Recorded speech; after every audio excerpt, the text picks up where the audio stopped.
O blog do Tarso, criado em 2011 pelo professor de Direito Tarso Cabral, foi multado em R$ 106 mil pelo Tribunal Regional Eleitoral do Paraná. A multa salgada veio após ele divulgar 2 enquetes em seu blog. O episódio gerou indignação entre os blogueiros. Tarso explica. Então, por 2 simples enquetes, em que eu deixei claro que eram enquetes, deixei claro que era entre os meus leitores, né, do blog, eu sofri essas 2 multas no valor total de 106 mil. Sendo que é uma multa altíssima para evitar, por exemplo, que a Globo, ou que a Ibope, ou que a Datafolha intervenham diretamente no resultado de uma eleição, né? Por isso tem que ser uma multa alta. O professor lembra que o blog foi criado para discutir política e o controle popular da administração pública, disciplinas que ensina na Universidade Positivo. Ele considerou a multa um atentado à liberdade de expressão. Tarso afirma que seu blog não possui fins lucrativos e será obrigado a fechar caso a multa não seja anulada. Eu ganhei na primeira instância, o juiz achou um absurdo a aplicação de multa para um simples blog, para uma simples enquete num blog. E daí, na segunda instância, os advogados do Luciano Dutti foram conversar com cada um dos juízes e magistrados do TRE para que fosse realmente aplicada a multa.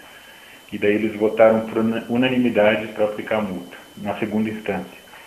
E agora, na última quinta-feira, eu entrei com agravo de instrumento para o TSE. Né? Quem vai tomar a decisão final é o Tribunal Superior Eleitoral em Brasília sobre esse caso.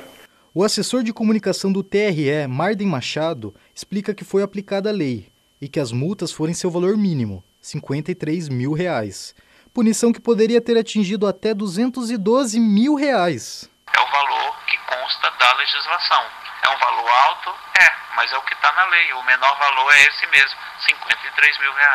A interpretação dos juízes do TRE foi de que as enquetes teriam sido divulgadas como se fossem pesquisas eleitorais, o que pressupõe o uso de metodologia científica.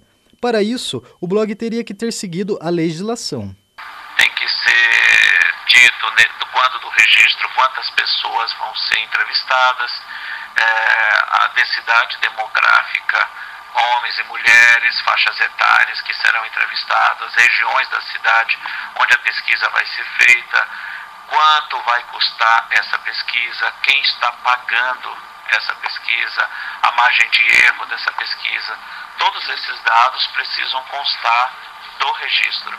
Para o jornalista Álvaro Borba, da rádio CBN, o recurso movido pelo candidato Dutti é algo normal, visto que as campanhas eleitorais possuem departamentos jurídicos que buscam oportunidades como essa. Álvaro considera que o impasse estaria na lei eleitoral e em seu órgão fiscalizador, que não acompanharam os avanços da internet. O TRE não tem as ferramentas jurídicas necessárias para saber diferenciar uma enquete de internet de uma pesquisa política nos moldes do que faz o Ibope, do que faz o Datafolha. E aí tende a jogar tudo num balaio só. O resultado disso é uma multa de R$100 e tantos mil, que pode sim ser considerada muito injusta. Fruto do quê? De uma legislação eleitoral que ainda é atrasada.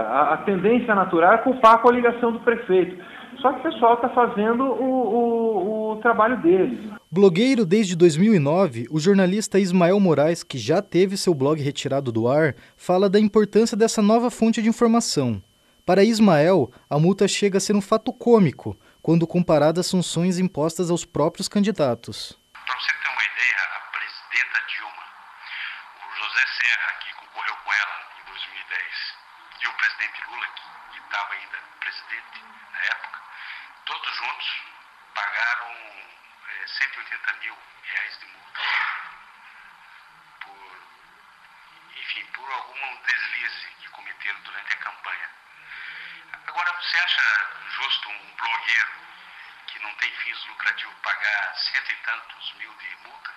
Ismael acredita que o espaço virtual é uma oportunidade de a sociedade ter versões diferentes das divulgadas pelos tradicionais veículos de comunicação. O jornalista afirma que a multa e outras repreensões como essa ainda acontecem pelo atraso na criação do Marco Civil da Internet, que regulamentaria o uso e as responsabilidades na rede. Tudo que falavam antes virava verdade, ninguém contestava. Com o advento da internet e dos blogs, isso mudou. Nas eleições de 2010 mesmo, o Serra simulou no Rio de Janeiro que levou uma pedrada durante a campanha. os blogs desmentiram, mostraram o seguinte: é uma bolinha de papel. Desmoralizou, os blogs desmoralizaram a Globo, que tentou vender essa versão, as demais redes de TVs, os grandes portais, como o UOL, a Folha, os jornais, enfim, são importantes para a democracia. Mas para Zé Beto, blogueiro do portal Jornale, a responsabilidade é igual a de um grande veículo de comunicação. O blogueiro diz que se a lei serve para todos, ela vai penalizar a todos com o mesmo rigor.